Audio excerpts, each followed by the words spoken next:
السلام علیکم ناظرین، میں ہوں آپ کا میزبان مرزا ندیم بیگ۔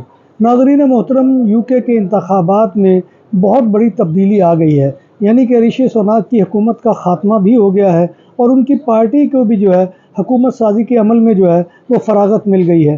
اب دوسری پارٹی کے نئے وزیر اعظم ہیں اسٹارمر، انہوں نے جہاں بہت سی تبدیلیوں کے اعلانات کا اعلان کیا ہے، وہیں پر امیگریشن پالیسی میں بھی تبدیلی کا اعلان کر دیا ہے۔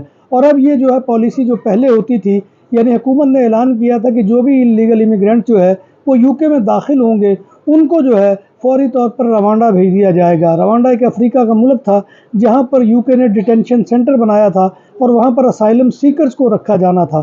اب نئے وزیر اعظم نے اعلان کیا ہے کہ اس ڈیٹینشن سینٹر نہیں بھیجا جائے گا، اور اس امیگریشن پالیسی میں تبدیلی سے UK کو سال 2026 میں 50 ملین یورو کی بچت ہوگی۔ تو بہت بڑی تبدیلی ہے، بہت اہم خبر ہے، خاص طور پر امیگرینٹس کے حوالے سے کہ جو UK میں پریشان تھے رشی سوناک کی پالیسیوں کی وجہ سے کہ جو امیگرینٹس کے خلاف تھی۔